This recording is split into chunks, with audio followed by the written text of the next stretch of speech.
Hello friends, welcome back to new quantum classes and today's topic is 10th class biology life process। आज हम पढ़ने वाले 10th class biology की life process जो कि बहुत ही इम्पोर्टेंट चैप्टर साबित होने वाला है इस वीडियो में और सच में ये है भी बहुत ही इम्पोर्टेंट। तो पहले मैं आपको बताऊं कि आज हम इस चैप्टर में पढ़ने क्या वाले हैं। मैं आपको इनमें से प्रोसेस बता दूं। हमें पढ़ने वाला है लाइफ प्रोसेस में हम 4 प्रोसेसेस के बारे में पढ़ेंगे। Number 1 nutrition, number 2 respiration, number 3 transportation and number 4 excretion. ये सारी की सारी चीज़ें हमारी लाइफ प्रोसेस में बहुत ही ज़्यादा यूज़ होने वाली चीज़ें हैं एंड ये हमारे लाइफ में इम्पोर्टेंट होने वाले बहुत ही ज़्यादा इम्पोर्टेंट हैं। तो पहले तो मैं आपको बता दूं कि अगर आपने हमारे चैनल को सब्सक्राइब नहीं किया है तो अभी हमारे चैनल को सब्सक्राइब कर दीजिए एंड बेल आइकन भी ज़रूर दबा दीजिए। एंड अगर आपने हमारी इस वीडियो को लाइक नहीं किया है तो लाइक कर दीजिए एंड अपने फ्रेंड्स के साथ इस वीडियो को ज़रूर शेयर कीजिएगा। तो पहले मैं आपको बताऊं, बिना कोई देरी किए हम इस वीडियो को करते हैं start. Okay, children, today I bring you very fantastic chapter life process.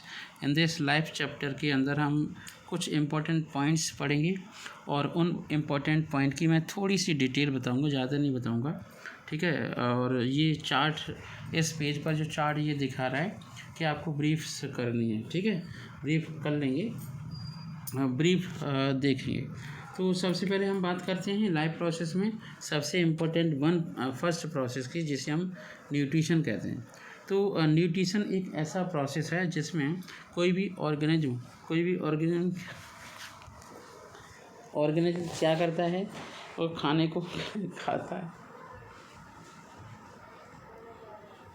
ठीक है। अब खाना खा लिया तो पचेगा, ठीक है, ओके, ऑलराइट। तो खाने को खाएगा।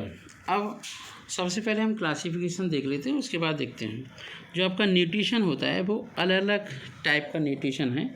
2 इम्पोर्टेंट पार्ट हैं न्यूट्रिशन के।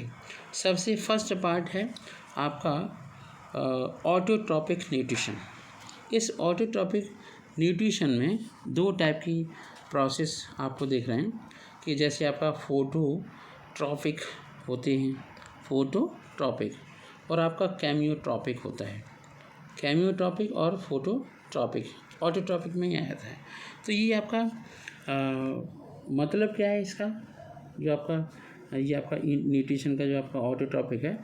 ऑटोट्रॉपिक का मतलब ये हुआ कि all green plants having green pigment, ऐसे प्लांट जिनके अंदर ग्रीन पिगमेंट होता है, ठीक है। तो वो अपना फूड सनलाइट की प्रेजेंस में एटमॉस्फेयर से कार्बन डाइऑक्साइड एब्जॉर्ब करके थ्रू द स्टोमेटा और मिट्टी से वाटर और मिनरल को एब्जॉर्ब करके फूड का प्रोडक्शन करते हैं। जैसा कि आप केमिकल रिएक्शन देख रहे हो, ये आपकी केमिकल रिएक्शन आपको दिखाई दे रही है। इसमें आप देख पा रहे हो कि जितने भी ग्रीन प्लांट्स होते हैं वही आपका क्या दिखाते हैं, वही फूड बना सकते हैं। कलर चेंज करना है,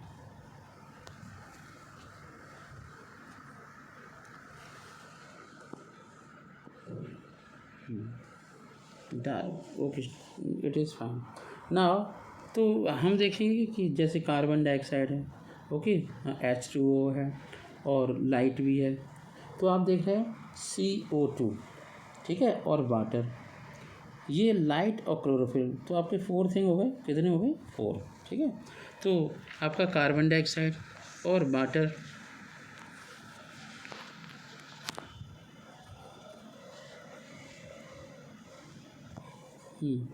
तो कार्बन डाइऑक्साइड वाटर में क्या हो रहा है, कार्बन डाइऑक्साइड और वाटर आपस में मिल रहा है, उससे क्या बन रहा है, ग्लूकोज।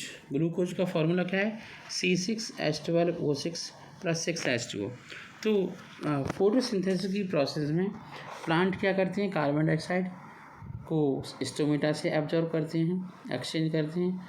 वाटर को ज़मीन से रूट्स के द्वारा एब्जॉर्ब करते हैं, कोई और भी मीडियम हो सकता है। और लाइट के प्रेजेंस में फूड का प्रोडक्शन करते हैं। इस फूड को हम कहते हैं ग्लूकोज। ये ग्लूकोज अलग अलग फॉर्म में पाया जाता है, जैसे टमाटर है, सब्जी टमाटर है, टमाटर में ये सब्जी है एक प्रकार की, है ना, लेडी फिंगर है, ब्रिंजल है, बहुत सारी टाइप की सब्जियाँ होती हैं, potato, tomato, there are so many things, beet root, sweet potato etcetera. तो ये जो फूड है वो आपका क्या है, ग्रेफ आपका ग्लूकोज, ठीक है। ये जो फोटोसिंथेसिस की रिएक्शन है यहाँ पे जो बताया जा रहा है, तो ये फोटोसिंथेसिस की रिएक्शन है, ये 2 प्रोसेस में कंप्लीट होती है। नंबर 1 होती है लाइट रिएक्शन, जिसमें वाटर H+ आयन को फॉर्म करता है और ऑक्सीजन और इलेक्ट्रॉन को रिलीज करता है। यही इलेक्ट्रॉन एनर्जी प्रोवाइड करते हैं डार्क रिएक्शन की, जो कैल्विन साइकिल होती है। अगर आपसे पूछा जाए कि कैल्विन साइकिल फोटोसिंथेसिस का कौन सा पार्ट है, तो कैल्विन साइकिल फोटोसिंथेसिस का सेकंड पार्ट है, जिसे हम बोलते हैं डार्क रिएक्शन, ठीक है। तो फोटोसिंथेसिस भी 2 टाइप से होती है, एक डार्क रिएक्शन के द्वारा, एक आपका कैल्विन प्रोसेस के द्वारा। अब फोटोसिंथेसिस के लिए अगर हम फोटोसिंथेसिस की देखें तो इसके लिए 4 इंपॉर्टेंट चीज़ें हैं। ये आपका कार्बन डाइऑक्साइड, ठीक है, कौन सी चीज़, carbon dioxide, water, light, chlorophyll, glucose और ऑक्सीजन, ठीक है। ये सारी चीज़ें होनी ज़रूरी है, बिना इसके कुछ भी नहीं होने वाला, कुछ भी पत्ता भी नहीं हिलेगा, है ना। तो जब तक ये सब नहीं होगा तब तक कोई भी फोटोसिंथेसिस रिएक्शन बिल्कुल भी नहीं होगी। चलिए ठीक है, अब हम एक और बात बता दें कि जो आपका ऑटोट्रॉप्स होते हैं, जितने भी आपके प्लांट्स होते हैं, उनमें सबसे इम्पोर्टेंट पोर्शन होता है आपका क्लोरोफिल का। क्लोरोफिल में जो आपका क्लोरोप्लास्ट होता है, क्लोरोप्लास्ट वो एनर्जी को एब्जॉर्ब करता है। क्लोरोप्लास्ट का काम क्या होता है, एनर्जी को एब्जॉर्ब करना, अंडरस्टैंड। चलिए अब हम बात करते हैं दूसरे टाइप के न्यूट्रिशन की। वो जो आपका दूसरा टाइप का न्यूट्रिशन है उसे हम बोलेंगे, उसे क्या बोलेंगे, हेट्रोट्रॉपिक न्यूट्रिशन।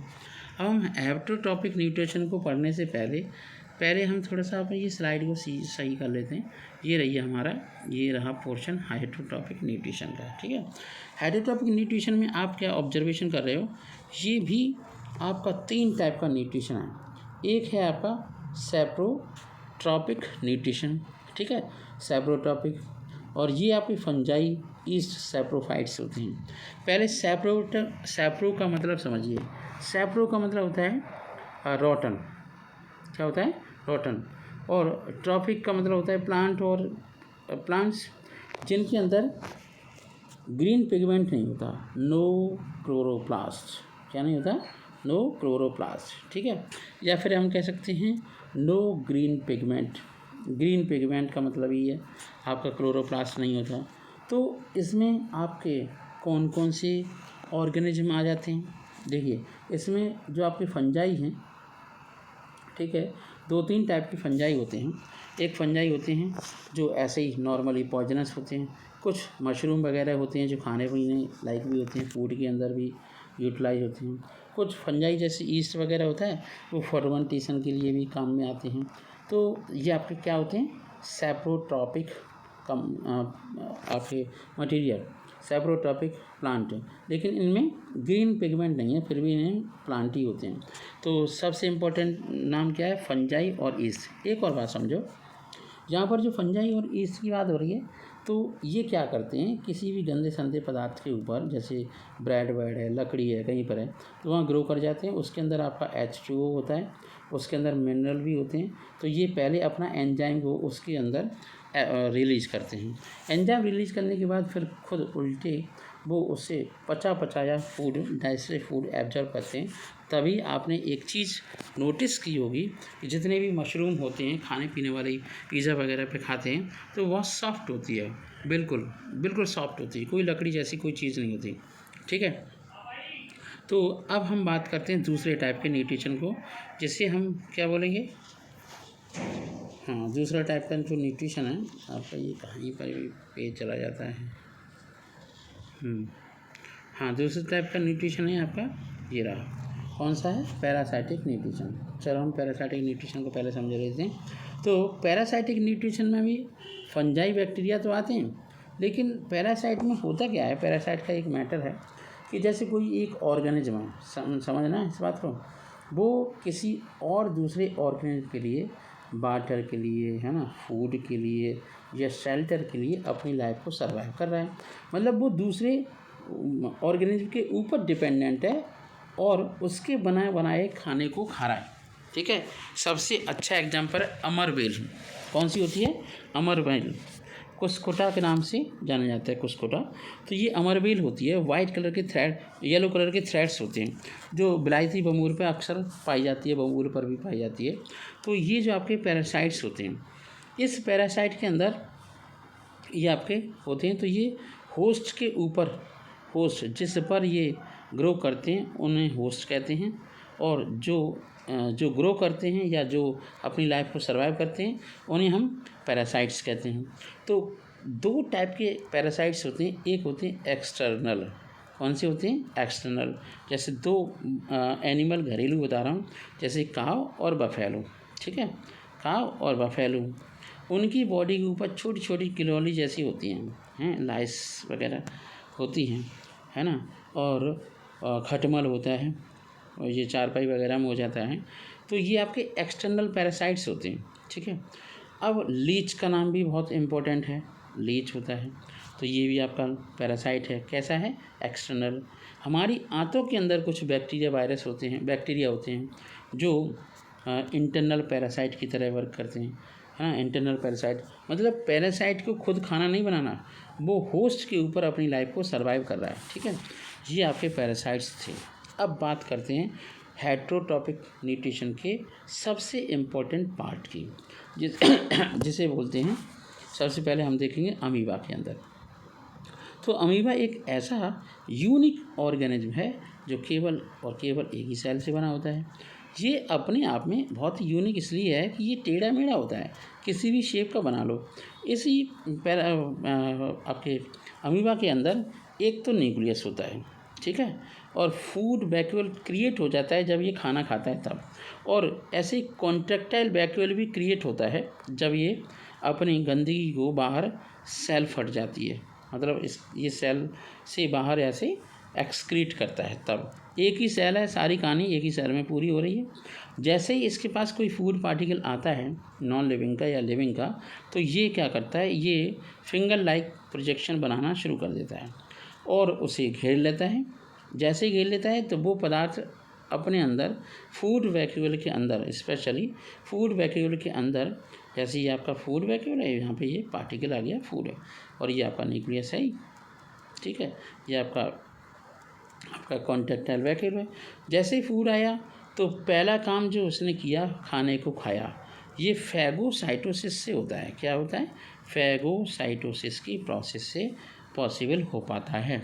ठीक है, तो फैगोसाइटोसिस की प्रोसेस से अमीबा ने खाना खा लिया।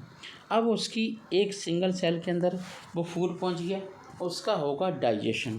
क्या होगा, उसका डाइजेशन होगा।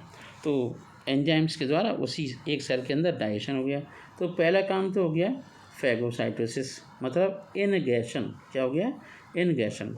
दूसरा काम हो गया डाइजेशन, याद रखना, दूसरा काम क्या है, डाइजेशन।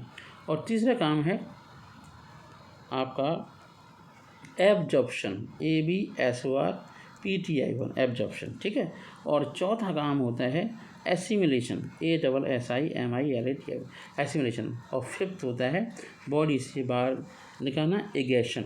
एक इनगेशन होता है, एक इजेक्शन होता है। ठीक है, इजेक्ट कर देता है गंदे फूड को। ठीक है, उसने क्या कर दिया, इजेक्ट कर दिया। ठीक है, इजेक्ट कर दिया गंदे फूड को। चलिए ठीक है, अब हम बात करते हैं ह्यूमन बीइंग की। तो ह्यूमन बीइंग की कहानी अलग है। ह्यूमन बीइंग तो जाने क्या क्या खाता फिरता है, चाइना में देख लो क्या क्या खाया जा रहा है। तो खाने पीने की कहानी अलग है इसके ह्यूमन बीइंग की। तो हमें ह्यूमन बीइंग को पहले समझना पड़ेगा कि उसकी बॉडी में एक्चुअली में हो क्या रहा है। ठीक है, तो ह्यूमन बीइंग के अंदर भी इतने ही पार्ट हैं। इनगेशन होता है, डाइजेशन होता है, ये न्यूट्रिशन का जो आपका हॉलोजी ऑफ न्यूट्रिशन है उसके कुछ नाम हैं, उनके नाम को बहुत सीक्वेंटली लर्न कर लो। ऐसे ही पैराग्राफ दे सकता है और उससे पूछ सकता है, ऑप्शनल क्वेश्चन ही आने वाले। तो न्यूट्रिशन में सबसे पहले होगा इनगेशन, डाइजेशन, एब्जॉर्प्शन, एसिमिलेशन और एक्सक्रीशन। ठीक है, तो ह्यूमन बीइंग के अंदर जो न्यूट्रिशन होता है या फिर डाइजेशन होता है वो माउथ से ही स्टार्ट हो जाता है। तो न्यूट्रिशन इन ह्यूमन में सबसे पहला काम होता है कि food is crushed with help of teeth and wetted by a saliva. मतलब जैसे आप कोई चपाती खा रहे हो, पिज़्ज़ा खा रहे हो, है ना, कुछ भी स्नैक खा रहे हो, तो सबसे पहले आप दांतों से उसे क्रश करोगे, चबाओगे, और जब आप चबा रहे होगे तो जो मुंह के अंदर, माउथ के अंदर सलाइवरी ग्लैंड से सलाइवा निकलता है, इन्हें हम एक्सोक्राइन ग्लैंड्स कहते हैं, सलाइवरी ग्लैंड को। तो उससे जो सलाइवा निकलता है वो सलाइवा के अंदर बहुत इम्पोर्टेंट पार्ट होता है जिसे हम बोलते हैं सलाइवरी एमाइलेज। ये आपका स्टार्च को ग्लूकोज में कन्वर्ट करता है। क्या करता है? स्टार्च को ग्लूकोज में कन्वर्ट करता है। ठीक है, तो यहाँ पर वो फूड बैट हो जाता है ना, और फिर इसमें सलाइवा मिल जाता है, माउथ जिस secreted by the salivary amylase या सलाइवरी ग्लैंड्स के द्वारा। तो the enzyme salivary amylase is a saliva okay breaks down starch into sugar. Starch into sugar का मतलब स्टार्च बहुत छोटे छोटे पार्ट में कन्वर्ट हो जाता है। इसके बाद नेक्स्ट टर्न क्या आता है? अब हमने चबा लिया फूड, यही बोला जाता है कि फूड को अच्छे से चबाओ, क्योंकि आंतों के अंदर कोई दांत तो लगे नहीं है या फिर और कुछ तो नहीं, आंतें तो बहुत सॉफ्ट होती हैं और वहाँ पे पेरिस्टाल्टिक मूवमेंट होता रहता है। बस क्या होता रहता है? पेरिस्टाल्टिक मूवमेंट होता रहता है। तो food is transfer to stomach through food pipe. जो गले में पाइप लगा होता है इसे हम फूड पाइप कहते हैं। इसे हम ईसोफेगस भी कहते हैं। ईसोफेगस का ओ साइलेंट हो, OESOPHAGUS by rhythmic contraction called a peristaltic movement. तो रिदमिक कॉन्ट्रैक्शन होता है, मतलब सिकुड़ना फैलना होता है मसल्स का, उसी को हम पेरिस्टाल्टिक मूवमेंट कहते हैं। Contraction and relaxation, contraction relaxation एक प्रोसेस होती रहती है। ठीक है, आगे बढ़ते हैं। जैसे ही फूड स्टमक में पहुंचता है तो वहाँ पर गैस्ट्रिक ग्लैंड्स होती हैं स्टमक के अंदर, और वो गैस्ट्रिक ग्लैंड्स गैस्ट्रिक जूस को रिलीज करती हैं। उस गैस्ट्रिक जूस के अंदर 3 इम्पोर्टेंट पदार्थ होते हैं। Number 1 hydrochloric acid. क्या होता है? Hydrochloric acid HCl। ठीक है, और आपका पेप्सिन। ठीक है, म्यूकस जो फूड को डाइजेस्ट करने में हेल्प करता है। HCl का फंक्शन ये होता है बैक्टीरिया वगैरह को मार देता है। म्यूकस का काम होता है कि फूड के अंदर मिल जाता है तो वो फूड आगे मूवमेंट करने लायक हो जाता है, चिकना सा हो जाता है। और पेप्सिन भी स्टार्च पर वर्क करता है। ठीक है, और वो कम्प्लीटली डाइजेस्ट करता है। इसके बाद food is completely digested in a small intestine. ये क्वेश्चन भी भाई बहुत बार पूछा जाता है कि फूड कहाँ पर फाइनली डाइजेशन होता है फूड का। तो ये स्मॉल इंटेस्टाइन के अंदर फूड का डाइजेशन होता है। द लिवर है ना releases bile juice. Liver bile juice को रिलीज करता है। Pancreas release pancreatic juice. Pancreas release करता है पैनक्रियाटिक जूस को कंटेनिंग ट्रिप्सिन एंजाइम। क्या होता है? Trypsin. Internal glands secrets intestinal juice.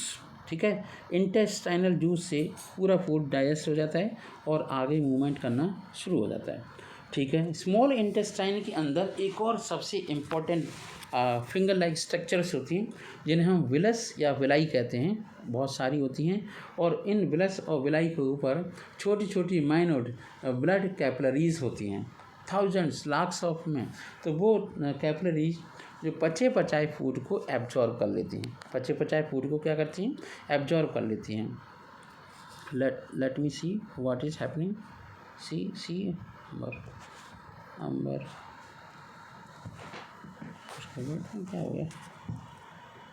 Okay, तो ये जो आपका स्मॉल इंटेस्टाइन होती है उसके ऊपर उसके अंदर विलस होते हैं। विलस आपका सिंगुलर फॉर्म है और विलाई है आपका कैसा, बहुत सारा मतलब पॉली पॉली पॉली फॉर्म, मतलब प्लूरल फॉर्म, ठीक है। चलिए आगे बढ़ते हैं। तो विलस के द्वारा फूड का एब्जॉर्प्शन हो गया, वो ब्लड में पहुंच गया। ब्लड में पहुंचने के बाद फिर हम जानते हैं कि ब्लड पंप हो रहा है और एवरी सेल के अंदर पहुंच जाता है। वहाँ पर जाके फिर उसका रेस्पिरेशन होता है। अब जो अनडाइजेस्टेड फूड है, क्या हो गया, अनडाइजेस्टेड फूड है, ये अनडाइजेस्टेड फूड लार्ज इंटेस्टाइन से होता हुआ एनएससी बॉडी से बाहर निकल जाता है।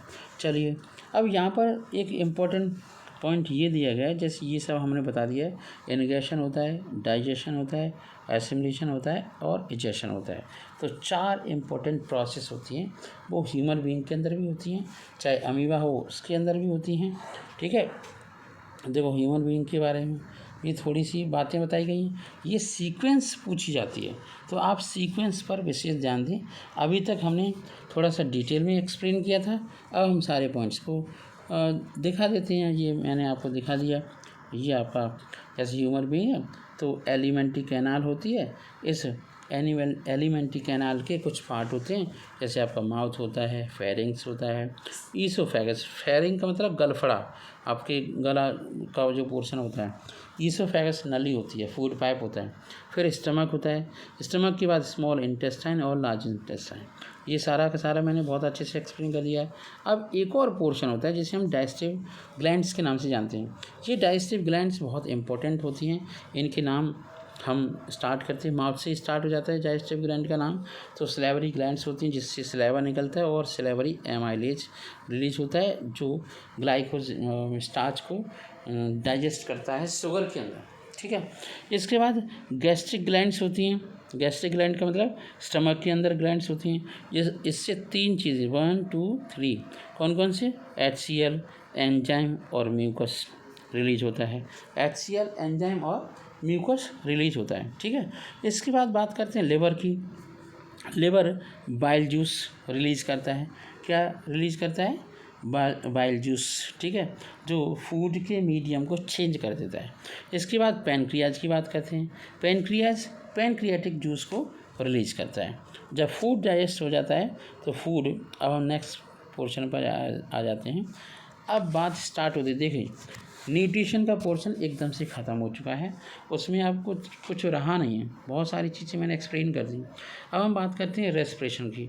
अब हम सब जानते हैं हमने खाना खाया है, ठीक है, जब हमने खाना खाया है तो वो पचेगा तो एब्जॉर्ब होगा, और एब्जॉर्ब होने के बाद बॉडी के हर सेल में पहुंचेगा।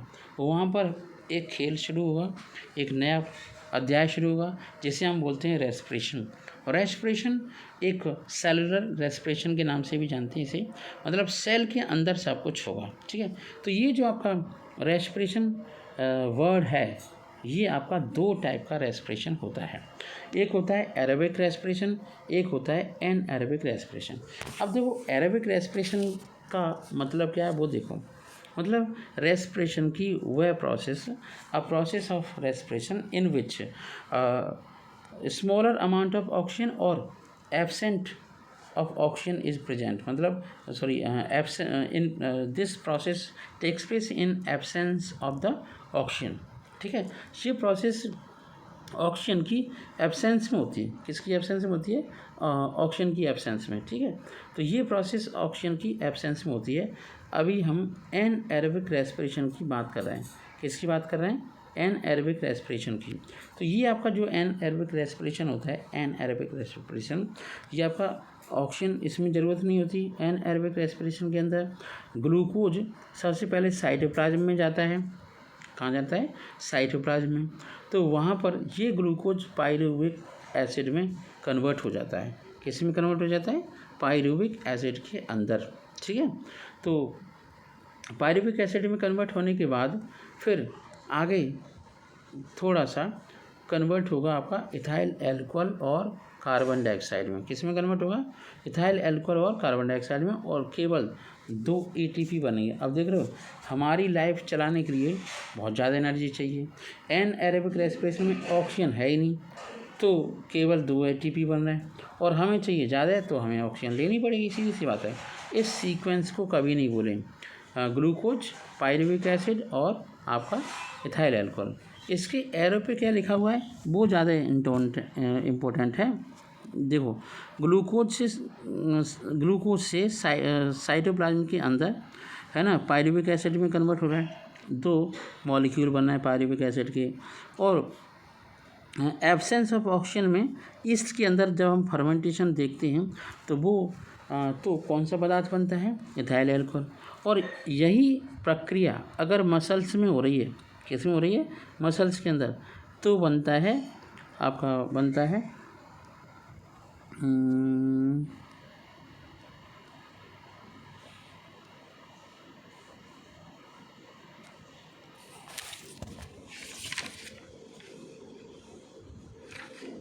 हाँ लैक्टिक एसिड बनता है। क्या बनता है, लैक्टिक एसिड। मैं लैक्टिक एसिड सोच तो रहा था, मुझे लगा कि ये लैक्टिक एसिड तो मिल्क में होता है, लेकिन मसल्स में होता है, एब्सेंस ऑफ द ऑक्सीजन। ठीक है, तो ये प्रोसीजर हो रही है। तो oxygen is not involve anaerobic में, occurs in yeast bacteria and fatigue muscle cell. Fatigue muscle cell का मतलब हमारी बॉडी के अंदर जहाँ जहाँ मसल्स होती हैं, और जब हम दौड़ रहे होते हैं, एक्सरसाइज कर रहे होते हैं, जिम में जाते हैं, तब ये प्रोसेस होती है। ईस्ट के अंदर होता है तो पायरुवेट एसिड एथेनॉल और कार्बन डाइऑक्साइड में कन्वर्ट हो जाता है। मसल्स में यही प्रोसेस होती है, तो आपका क्या बन जाता है, लैक्टिक एसिड। चलिए अब हम बात करते हैं एरोबिक रेस्पिरेशन की। 2 पोर्शन थे, anaerobic no oxygen, aerobic oxygen. ये हमारी बॉडी के अंदर भी होते हैं एरोबिक रेस्पिरेशन, और ज़्यादातर ऑर्गेनिज्म के अंदर, प्लांट हो कुछ भी हो, तो वहाँ पे होता क्या है, ग्लूकोज पहुँचता है पहले साइटोप्लाज्म में, और ग्लाइकोलाइसिस होती है। क्या होती है, ग्लाइकोलाइसिस। ग्लाइकोलाइसिस अच्छे से रख लीजिए फर्स्ट पोर्शन को। दूसरी वाली होती है आपका क्रैब साइकिल।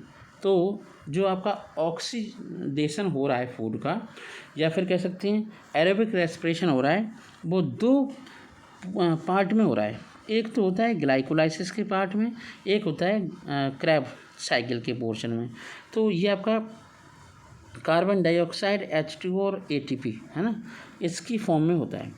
चलिए, तो जब ये एरोबिक रेस्पिरेशन होता है तो oxygen in presence of oxygen, ये होता है ऑक्सीजन के प्रेजेंस में, occurs both in animals and plant. Animal plant दोनों में होता है।